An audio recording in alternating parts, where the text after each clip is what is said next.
Hello everyone, welcome back to my YouTube channel Simplified Nursing Concept and today we will discuss about the philosophy. तो सबसे पहले हम समझेंगे meaning of philosophy. Philosophy का meaning क्या होता है. Philosophy means way of thinking. ठीक है, कि कैसे हम किसी चीज के बारे में सोच रहे हैं. ठीक है, तो first point is philosophy is the science of all science. ठीक है, फिलोसफी जो साइंसेस की साइंस क्यों होती है. ठीक है, क्योंकि इससे हमको नॉलेज के पर्पस के बारे में अंडरस्टैंड करना समझ में आता है कि कैसे हम उसके बारे में समझ सकते हैं. ठीक है, next is philosophy is the science of knowledge. ठीक है, क्यों? Because it help us to understand what is true and how we gain knowledge. ठीक है, नॉलेज की साइंस क्यों होती है फिलॉसफी? क्योंकि इससे हम किसी चीज़ के बारे में समझ सकते हैं कि क्या सच है. ठीक है, क्या ट्रू है, क्या फॉल्स है, और कैसे हम उस चीज़ से नॉलेज को गेन कर सकते हैं. Third point is philosophy is the most basic belief, attitude and concept of an individual. सबसे पहले हम देखेंगे attitude and concept of an individual. Attitude क्या होता है कि एक पर्सन का जो वे ऑफ थिंकिंग होता है किसी चीज़ के बारे में या किसी पर्सन के बारे में कैसे हो सकता है, उसका पॉइंट ऑफ व्यू. और कंसेप्ट का मतलब होता है कि एक पर्सन अलग अलग चीज़ों के बारे में उसके आइडियाज़ और उसकी अंडरस्टैंडिंग. नेक्स्ट है nursing philosophy. Philosophy of nursing is a set of belief, values and principles that guide nurses in providing safe, compassionate, ethical and high quality care to patient. जो philosophy of nursing है ये एक set है beliefs का. ठीक है, belief का मतलब मैंने ऊपर ही बताया कि एक पर्सन कैसे सोच रहा है कि क्या ट्रू है, क्या फॉल्स है. वैल्यूज़ उसकी क्या वैल्यूज़ है कि क्या उसको अपनी लाइफ में कंसीडर क्या करना है, कि क्या इम्पॉर्टेंट है उसके लिए. काइंडनेस, कंपैशन, ये सारी चीज़ें. एंड प्रिंसिपल यानी सिद्धांत. जो प्रिंसिपल्स होते हैं वो जो ये सारी चीज़ें, तीनों चीज़ें बिलीफ्स, वैल्यूज़ और प्रिंसिपल्स, ये नर्सेस को गाइड करते हैं. ठीक है, कि वो एक पेशेंट को सेफ इन्वायरमेंट प्रोवाइड कर सके, कंपैशनेट केयर दे सके, एथिक्स को फॉलो करना, एंड हाई क्वालिटी, कि कैसे पेशेंट को हाई क्वालिटी केयर प्रोवाइड कर सकें. नेक्स्ट है कंपोनेंट ऑफ फिलॉसफी. फिलॉसफी के क्या क्या कंपोनेंट्स होते हैं.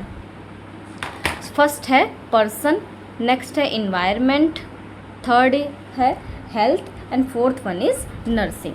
तो सबसे पहले हम पढ़ेंगे first component person. Human being are considered in terms of their physiological, psychological, social, spiritual and cultural selves.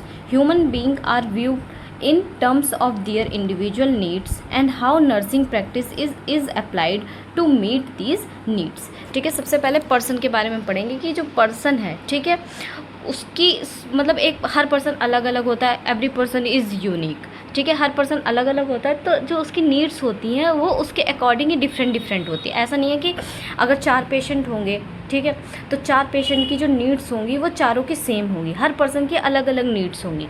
और जो नर्सेस का काम होता है वो सिर्फ एक डिज़ीज़ को क्योर करना नहीं होता है. एक पर्सन, होल पर्सन, यानी उसमें डिजीज़ भी इंक्लूड हो जाती है कि पर्सन की फिजियोलॉजिकल नीड्स भी, साइकोलॉजिकल नीड्स भी, और सोशल नीड्स भी, स्पिरिचुअल नीड्स भी, और कल्चरल नीड्स भी उसमें इंक्लूड हो जाती है. और जो नर्सेस हैं वो एक पेशेंट की ये सारी नीड्स को फुलफ़िल करती हैं. सेकेंड है environment. The environment concept of nursing comprises all the internal and external factors that act on human beings and affect their behavior and development. ठीक है, इन्वायरमेंट में 2 चीज़ें इंक्लूड है, इंटरनल और एक्सटर्नल फैक्टर्स. इंटरनल फैक्टर्स कौन से होते हैं? जैसे एक पर्सन है वो मेंटली स्ट्रेस्ड है, या उसको एंजाइटी है, या फिर उसको कोई साइकोलॉजिकल प्रॉब्लम है, उसकी साइकोलॉजिकल नीड्स को फुलफ़िल करना है. एक्सटर्नल फैक्टर्स कौन से हो जाते हैं? जो इन्वायरमेंट में प्रेजेंट होते हैं. ठीक है, जैसे एयर है, वाटर है, या फिर उस जो किसी पर्सन को डिजीज़ है उसके रिगार्डिंग उसको ट्रीटमेंट प्रोवाइड करना है. ये सारे हमारे एक्सटर्नल फैक्टर्स हो जाते हैं. उसकी जो भी फुल नीड्स होती हैं उनको फुलफ़िल किया जाता है. अब ये 2 फैक्टर्स हैं, इंटरनल और एक्सटर्नल फैक्टर्स. अगर ये दोनों फैक्टर्स जो हैं, दोनों नीड्स हैं उसकी फुलफ़िल होंगी, ठीक है, तब तो ठीक है. अगर उसकी ये दोनों नीड्स फुलफ़िल नहीं होंगी तो एक ह्यूमन बीइंग की ये दोनों फैक्टर्स उसकी हेल्थ, बिहेवियर एंड डेवलपमेंट को अफेक्ट करते हैं. नेक्स्ट है health. Health is considered to be affected by genetic factors, environment factors, lifestyle factor and external mechanisms such as bacteria. A person's place on the health spectrum is constantly changing, and in a nursing content, it's the responsibility of nursing professionals to identify the person's place on the spectrum and to take steps to help that person's health improve. ठीक है, अब इसमें बताया गया health में कि जो health होती है, ठीक है, इसमें जेनेटिक फैक्टर्स भी इंक्लूड हो जाते हैं, इन्वायरमेंटल फैक्टर्स भी इंक्लूड हो जाते हैं, लाइफस्टाइल फैक्टर्स भी इंक्लूड हो जाते हैं और एक्सटर्नल मैकेनिज्म भी इंक्लूड हो जाता है। अब देखो जेनेटिक फैक्टर्स कौन कौन से होते हैं। जैसे जेनेटिक फैक्टर्स, जैसे एक फैमिली है, ठीक है, उसमें किसी को डिजीज़ है तो वो डिजीज़ आगे भी फॉरवर्ड हो सकती है, जैसे उनके जो चिल्ड्रंस हैं उनको भी होने के चांसेस रहते हैं। इन्वायरमेंटल फैक्टर्स अभी मैंने आपको ऊपर बताए थे। इन्वायरमेंटल फैक्टर्स कौन से होंगे, एक पर्सन के सराउंडिंग्स में क्या क्या चीज़ें अवेलेबल हैं, ठीक है।